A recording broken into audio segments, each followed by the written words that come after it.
Hello दोस्तों, आज मैं एक बंगाली मूवी को एक्सप्लेन करने वाला हूँ जिसका नाम जेनवर है और ये एक सच्ची घटना पर आधारित है जो कि लॉकडाउन के अंदर घटी थी। और इस मूवी को रिलीज किया था 2021 में, जो कि एक बहुत ज्यादा अच्छी मूवी है। मूवी की शुरुआत में हम एक ऑफिसर को देखते हैं जो अपने लोगों के साथ क्राइम सीन पर आया होता है।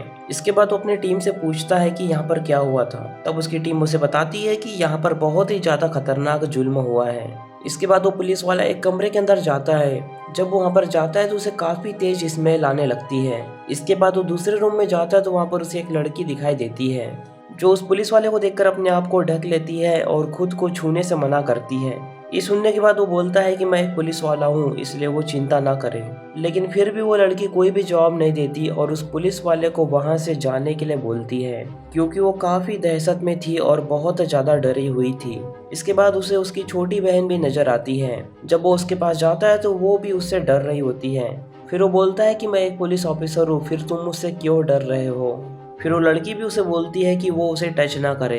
ये देखकर वो पुलिस वाला काफी ज्यादा कंफ्यूज हो जाता है और सोचता है कि आखिर ये लोग ऐसा क्यों कर रहे हैं और आखिरकार यहाँ पर हुआ क्या है। फिर वो आगे दूसरे कमरे में जाता है तो उन्हें उन लड़कियों की माँ मिलती है। वो पुलिस ऑफिसर को देखकर काफी ज्यादा डर जाती है और उसे बोलती है कि वो भगवान के लिए मुझे ना छुए और मुझसे दूर रहे।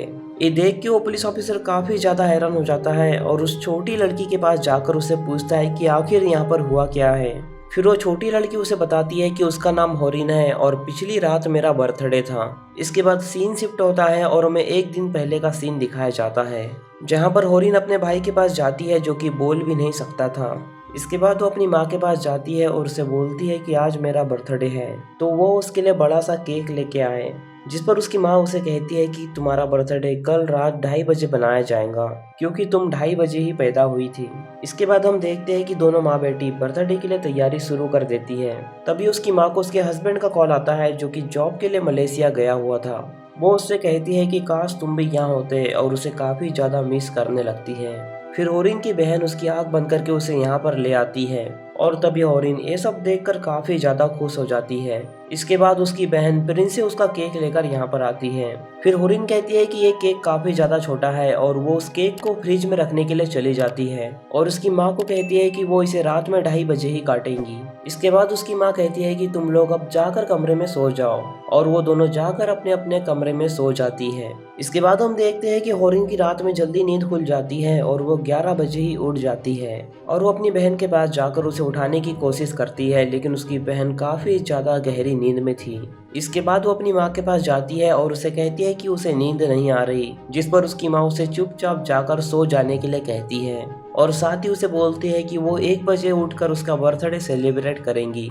इसके बाद होरिन बाहर जाती है और जाकर सोफे पर लेट जाती है। इसके बाद हम देखते हैं कि रात में 12 बजे उनके घर पर एक आदमी आता है जिसके हाथ में एक चाकू होता है और उसने अपना मुंह ढक रखा था ताकि उसे कोई पहचान ना पाए। फिर वो देखता है कि होरिन सोई है। इसके बाद वो तुरंत जाकर दरवाजा खोल देता है, जिससे उसके बाकी के भी साथी घर के अंदर आ जाते हैं, जिनके हाथों में भी काफी ज्यादा खतरनाक हथियार होते हैं। दरअसल इन लोगों को पता होता है कि इस घर में 20 लाख रुपए रखे होते हैं जिन्हें वो चोरी करने के लिए यहाँ पर आए हैं, जिसमें से एक लड़का था और साथ ही उसका फादर भी यहाँ पर आया था, जो कि उनका लीडर भी होता है।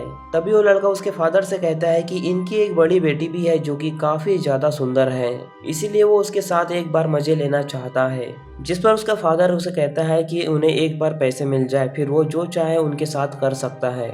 इसके बाद सभी लोग मिलकर उन पैसों को ढूंढने लगते हैं। इसके बाद वो होरिन के मुंह को बांधकर उसे कैद कर लेते हैं और उसकी माँ के रूम में जाकर पैसों को ढूंढने लगते हैं। उस कमरे में जाकर वो लोग देखते हैं कि होरिन की माँ अपने बेटे को साथ सोई है। फिर वो उस कमरे की तलाशी लेते हैं, लेकिन वहाँ पर उन्हें कोई भी दिखाई नहीं देता। तभी उनका लीडर उसे बोलता है कि वो उस लेडी को उठाए और उससे पूछे कि वो पैसे कहाँ पर रखे हैं। फिर वो उस लेडी को उठाते हैं और उसे हथियार दिखाकर उससे पूछते हैं कि वो पैसे कहाँ पर है, जिस पर उसकी माँ उनके सामने हाथ जोड़ती है और उसे छोड़ देने के लिए कहती है, लेकिन वो लुटेरे उनकी कोई भी नहीं सुनते और अपनी मनमानी करते रहते हैं और उस लेडी को घसीट कर बाहर ले जाते हैं।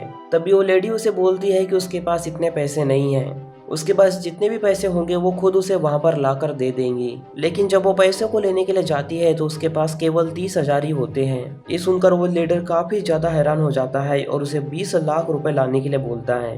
ये देखकर वो लेडी उसके पाँव पड़ने लगती है, लेकिन वो लुटेरे उसकी बेटी को बंदी बना लेते हैं और उसे किसी भी तरह 20 लाख रुपए लाने के लिए बोलते हैं। इसके बाद वो लुटेरे जैसा उस लेडी को करने के लिए कहते हैं वो लेडी वैसा ही करती है।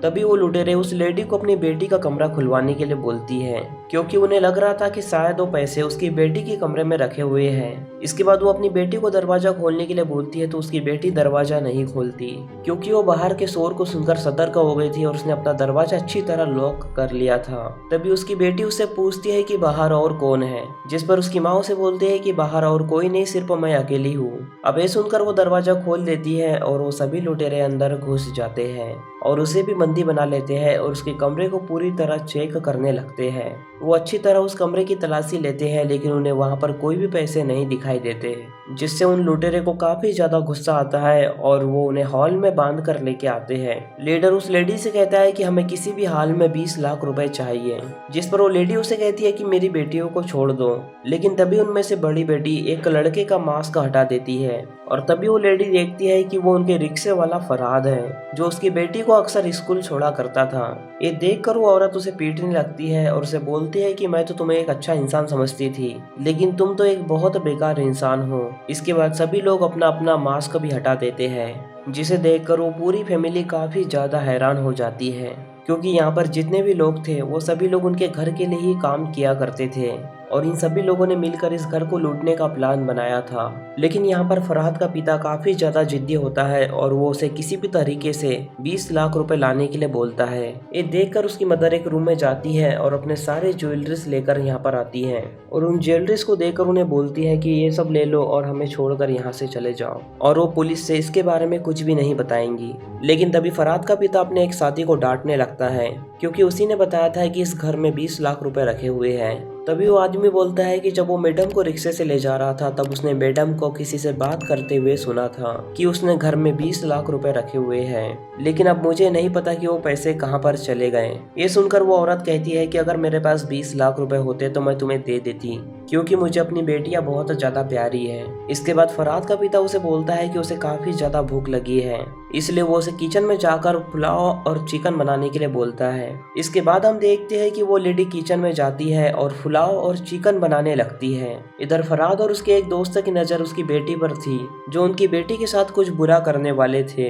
तभी उनमें से एक आदमी उस छोटी लड़की के पास जाता है और उसे अपने पास बैठा लेता है। इधर वो लेडी उन्हें घर छोड़कर जाने के लिए कहती है, लेकिन वो उनकी एक भी बात नहीं सुन रहे थे। इसके बाद वो चिकन तैयार कर लेती है और उन्हें सर्व करती है और वो सभी लोग उस चिकन को खाकर काफी ज्यादा एंजॉय करते हैं, लेकिन वो खाने के बाद भी वहां से नहीं जाते। इसके बाद हम देखते हैं कि फरहाद का पिता उसकी माँ के पास आता है और उसे और उसकी बेटी को साड़ी पहनकर आने के लिए बोलता है और साड़ी पहनने के बाद उसे अपने सामने नाचने के लिए भी बोलता है। अब ये सुनकर उसकी माँ को बहुत ज्यादा गुस्सा आता है और वो उसे बोलती है कि तुमने सब कुछ लूट ही लिया है और अब यहाँ से तुम चले जाओ। अब ये सुनकर फरहाद का पिता उसे काफी ज्यादा पीटता है और उसे रूम में ले जाकर पटक देता है। फिर वो उसे एक साड़ी निकाल कर देता है और उसे जल्दी से तैयार होने के लिए बोलता है। फिर वो जबरदस्ती उनसे वो साड़ी पहनाते हैं और डांस कराते हैं। इसके बाद हम देखते हैं कि फरहाद का पिता उसकी माँ को एक दूसरे रूम में ले जाता है और वो सभी लोग उसकी बहन को एक दूसरे रूम में ले जाते हैं। इसके बाद वो सभी लोग एक एक करके उनका शोषण करते हैं। तभी उनमें से एक आदमी उस छोटी लड़की के पास आता है और उसे भी नहीं छोड़ता। इसके बाद सीन शिफ्ट होता है और हमें प्रेजेंट टाइम का सीन दिखाया जाता है, जहाँ पर हम देखते हैं कि ये सब सुनकर वो पुलिस वाला काफी ज्यादा शौक हो जाता है। फिर वो हॉल में जाकर एक सिगरेट पीने लगता है ताकि उसका स्ट्रेस थोड़ा कम हो सके। तभी उसका एक साथी वहाँ पर आता है और उसे बोलता है कि यहाँ पर 4 फैमिली मेंबर थे, जिनमें से एक फैमिली मेंबर अभी भी गायब है। फिर उस पुलिस ऑफिसर को याद आता है कि उसने अभी तक बाथरूम चेक नहीं किया है। इसके बाद वो बाथरूम चेक करने के लिए जाता है तो उसे वहाँ पर उस लड़के की लाश दिखाई देती है। ये देखकर वो पुलिस वाला काफी ज्यादा शॉक हो जाता है और उसकी हालत खराब होने लगती है। इसके बाद वो उन कमरों में फिर से जाता है तो उन्हें वहाँ पर उसकी लाश दिखाई देती है, क्योंकि वो पुलिस वाला ये सब कुछ इमेजिन कर रहा था और वो डेड बॉडी उन्हें ये सब बता रही थी। फिर वो पुलिस वाला अपनी वाइफ को कॉल करता है और उसे पूछता है कि वो कहाँ पर है, जिस पर उसकी वाइफ उसे बताती है कि मैं एक एक अभी शॉपिंग मॉल में हूँ। ये सुनकर वो तुरंत उसके बेटे को घर पर लेकर आने के लिए कहता है और साथ ही उससे कहता है कि तुरंत दरवाजे को बंद कर देना और किसी का भी जवाब ना देना। तभी वो ऑफिसर उनसे कहता है कि इन तीनों का काफी बुरी तरह से शोषण हुआ है। इसके बाद हमें आगे का सीन दिखाया जाता है कि उसके आगे क्या हुआ था। हमें दिखाया जाता है कि वो सभी लोग शोषण करके बाहर आते हैं और फरहाद का पिता उन्हें बोलता है कि इन सब चीजों से बचने का एक ही उपाय है, उन्हें इन सब लोगों को जान से मारना होगा, नहीं तो ये पुलिस के पास जाकर सब कुछ बता देंगे और हमें जेल जाना पड़ेगा। इसके बाद वो सभी लोग बोलते हैं कि हम मर्डर नहीं कर सकते, लेकिन फरहाद का पिता बहुत ज्यादा जिद करता है और उन्हें फोर्स करने लगता है। इसके बाद हमें दिखाया जाता है कि वो उस लेडी के रूम में जाते हैं और उसका गला काट कर उसे मार डालते हैं। फिर वो उसकी बेटी के रूम में भी जाते हैं और उसका गला काट कर उसे भी मार डालते हैं। फिर फरहाद का पिता फरहाद को उसकी छोटी बेटी को भी मार डालने के लिए बोलता है। इसके बाद वो लोग वहां से जाने लगते हैं, लेकिन तभी फरहाद के पिता को याद आता है कि वो छोटा लड़का बच गया है। तब फरहाद का पिता उनसे बोलता है कि हमें कोई भी सबूत नहीं छोड़ना चाहिए। फिर वो उस छोटे लड़के को भी लेकर बाथरूम में जाता है और उसे चाकू से स्टेप करके मार डालता है। इसके बाद ये सभी लोग अपना खून साफ करते हैं और वहां से भाग जाते हैं और इसी के साथ ये मूवी यहीं पर खत्म हो जाती है। तो दोस्तों, अगर आपको इस मूवी की एक्सप्लेनेशन जरा भी पसंद आई हो तो इस वीडियो को लाइक और चैनल को सब्सक्राइब कर दीजिए। तब तक के लिए love you, take care, bye bye.